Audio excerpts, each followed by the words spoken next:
Good morning, good evening, and good day. Thank you so much for watching Attack Power Gaming. Today we hop into our best Allied rifle squads, excuse me. If you enjoyed this content, please hit that like button and subscribe. It costs you nothing and it really helps the channel out quite a lot. Let's dive right in.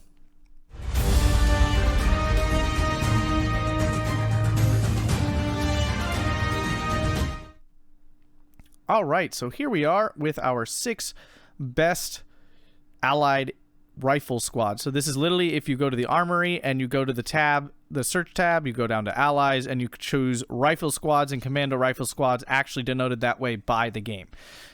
Also, I put a limit on it that they have to be worth at least 30 points. They have to cost at least 30 points to be in consideration. If they're less than that, then obviously the game developers did not consider them heavily armed enough to cost them more. Let me be really clear about this. These are not necessarily the most efficient squads. These are simply the most powerful in terms of loadout. Okay, so these are not necessarily the best in terms of price versus performance and damage. They are simply the best in terms of like straight up firepower that the Allies have. So the first thing we're going to notice compared to the Axis one we just did is that these squads are overall weaker. Okay, you'll notice in the Allied infantry, they just seem to pack a little bit less punch, but they also seem to be a little bit cheaper overall. Okay, and this is a very broad trend. There are, of course, plenty that buck the trend. But these are the most expensive infantry. Some are left out because they were redundant. They were repeats of these guys, basically. There's like another version of these guys called Maros. There's another version of the There's like 2 or 3 versions of Strafniki that are basically the same. Just the one officer has the fanatical trait. So, I mean, very similar. There's, similar versions of rifles and things like that. So just be aware these were kind of pared down. So that's where we're going from. So let's start with what I would consider probably the weakest of the 6 here. I can't count. Weakest of the 6 here, the rifles late. Okay? These guys have 9 M1 Garands, 1 Thompson, and 2 BARs. Now, the M1s are quite strong. I mean, the semi-automatic rifles are quite strong, and this is, I think, the most semi-automatic rifles that are in almost any squad in the game other than the converted gunners. But this is one of the highest number of semi-automatics. And you do notice, I mean, this is more dangerous than, say, like the Lees or something, or the Mosin Nagnets. They're just not as these are just more dangerous. You do get 2 BARs. BARs are not like amazingly great, but they are solid. They definitely can lay down some fire, but they will lose out at long range to other, German infantry with MG34s and 42s. But 12 men, so you do get a lot of firepower out of this squad. But this is probably the weakest of the squads we have here. Hopping up, we're going to go to the BIMP found in the first DFL. Okay, the BIMP is a very solid squad. You get 2 Thompsons, 8 bolt-action rifles, 2 automatic rifle Brens, and a bazooka at a 12-man squad size. Thompsons are very strong. Okay, so very strong submachine gun here. You only get 2, but having 2 does make a difference in close range. They unfortunately have bolt-action rifles, which does weaken them a little bit. You get 2 Brens. Brens are not the best machine gun, to be sure. It's definitely one of the weaker machine guns in the game. But they're an automatic rifle, which means they can fire within 100 meters. So this squad can put up some half-decent close-range firepower. It's not completely floundering in the water when it runs into closer-range units. Of course, it's not going to beat out an assault squad or a pioneer squad or something, but it can definitely lay down some fire. And, of course, the real draw of this squad is the fact that they do get a bazooka, which is very good. I mean, having a bazooka or a Panzer Strike or something on your infantry squad is really, really strong. If we hop over here, very similar, the Nisei rifles, they're very, very similar, but they are stronger because, of course, the rifles are upgraded to semi-automatic rifles. And instead of 2 Thompsons, you get another rifle. So you have 9 rifles instead of 8. You have 1 Thompson, and you have 2 BARs instead of 2 Brens. If we look here, we can quick compare the BAR to the Bren. They both do 1 damage. The suppress and blast is the same. Accuracy is the same. The range is the same, but you do have a higher rate of fire on this BAR, so it does make the BAR a little bit stronger because it's going to fire faster. It's as simple as that.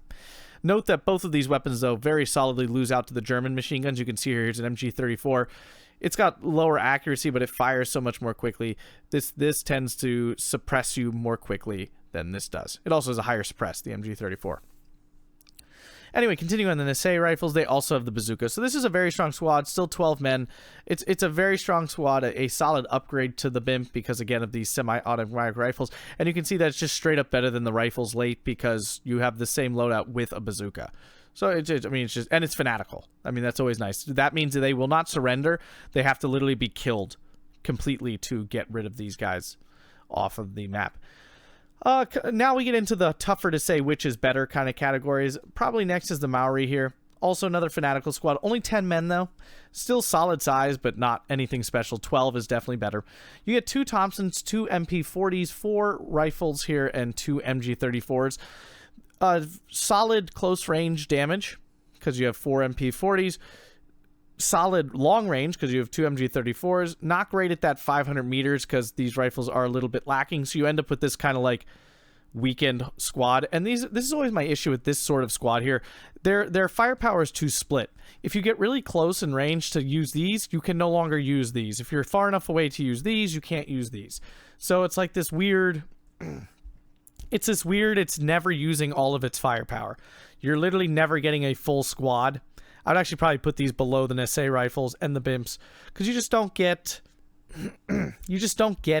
all your firepower at any point, which can be really frustrating. Next is a new squad out of the Italian DLC, the Fucilieri. You get 1 Sten, 6 rifles, and 4 Brens. I mean, 4 machine guns is 4 machine guns.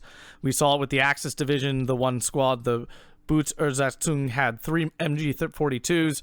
That's awesome. 4 Brens, just as awesome. I shouldn't say just. It's better. I actually think 3 MG42s is definitely stronger than 4 Brens. But 4 Brens is a lot of machine guns. And they're automatic rifles, so they can function at close range. These are very strong. They're priced as such at 35 points, which is the second most expensive infantry unit cost that you can have. And finally, we have the Strafniki. Very, very strong squad. One of the biggest squads in the game at 20 men. You get 3 PPSHs, 13 rifles, 3 DP28s, and a PTRD. These are extremely strong squads. 20 men, they're extremely beefy. They last a very long time. I don't think there's any squad that's bigger than them. I'm pretty sure this is the biggest squad in the game, along with all of its variants, of course. This thing can lay down a crap ton of firepower. It's really solid at most ranges because you still have 3 PPSHs when you get closer. Having 13 rifles kind of makes up for your lack of other close range weapons. 3 DPs, even though this is the equivalent of 2 MG34s, is still a lot of machine guns and will lay down a lot of damage. You notice it's 0.5 more damage than 2 MG34s. So it is important to note that this will kill troops faster and probably suppress them faster as well because it's 60 suppress versus 44 suppress. Having the PTRD is nice.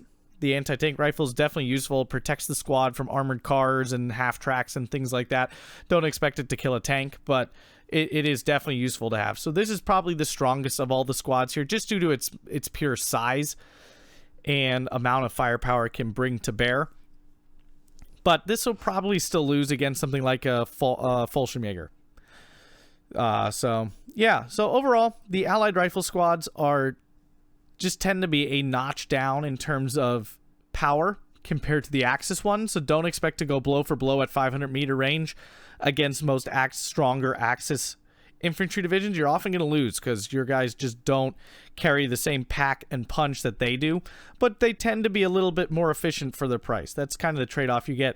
But these are the examples of the strongest at least based on what the game considers the strongest Allied infantry rifle divisions. I hope you enjoyed this content. Hit that like button and subscribe for more Steel Division 2 and strategy game content.